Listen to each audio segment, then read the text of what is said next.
Chapter 28, Deal of a Lifetime. Allie, Mr. Daniels calls me to him as the classroom empties for lunch. Yeah? I ask, heading over. So I've been thinking a lot about some of the answers you give during discussions. I love it when you share your opinions. Thanks, I say, wondering why he really called me up here.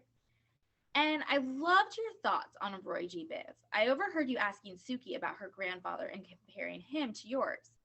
Well, Allie, I'm impressed by you. I shrug. What am I going to say? That he's crazy if he thinks I have anything for brains but a pail full of grasshoppers? Really, you have some wonderful gifts. And your explanation of lonely and alone, that was clever. I glance up at him, but stare at my shoes by the time I answer. That was just because I know about those words, alone and lonely, that's all. It was just an unfortunate stroke of luck. He laughs. An unfortunate stroke of luck, huh? I nod. I see. Yeah. Allie, how many kids your age use phrases like unfortunate stroke of luck? I feel like a fish in a wire cage rather than a tank. Can I go to lunch now? Not just yet. I'm wondering, do you ever think one would put one word but a different one comes out of your mouth? Well, yeah, I guess. Does reading sometimes give you headaches?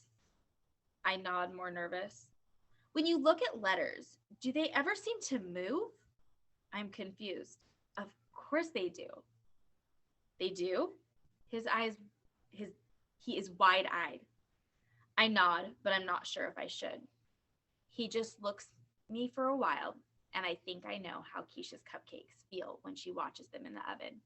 One more question, he says. I shift my weight. Have you ever heard of a game called chess? Yeah, I say, happier. It's from Alice in Wonderland Through the Looking Glass. My grandpa read it to me a gazillion times. It's the game that uses a checkerboard and the castle pieces, right? He brightens. Yeah, that's the one. Do you know how to play? I shake my head. Do you want to learn? I don't know.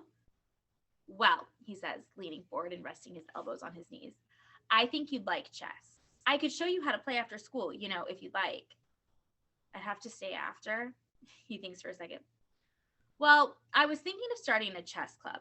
I thought you could come first so I could teach you to play. If it works out well, we could invite other kids. It might be fun, something different. It's not like I was born yesterday. I know he's up to something. Teachers don't volunteer to stay after school to play games. I kind of want to say yes because Mr. Daniels is cool, and I don't think there is any reading stuff in chess. And my grandpa would have liked to know I could play, but it scares me. Well, I don't think so, but thanks anyway. He seems disappointed. I turn to go. How about if I excuse you from homework for learning how to play? I stop my feet are strapped to 1,000-pound blocks. Did he just say that? I turn around. What's the catch? I ask. No catch. If you stay after to learn chess for a few days, I'll excuse you from homework on the days you stay. Am I going to have to write a paper or something? No papers, promise. I just come in here and play a game and I get out of homework, no catch. Well, you can't tell anyone in the class. I'll call your mom about it though. He holds his hand out to shake. We have a deal then? Yeah, okay. I can't say no to that deal. Homework is only one step above death. I'm so happy about skipping some homework that I'll keep remembering it and being happy over and over again. But what really gets me is that in order for Mr. Daniels to come up with this plan, he must have thought of me outside of school when he didn't have to think of me. I bet other teachers have never let me sit in their head 1 second longer than they had to. And that is the end of chapter 28.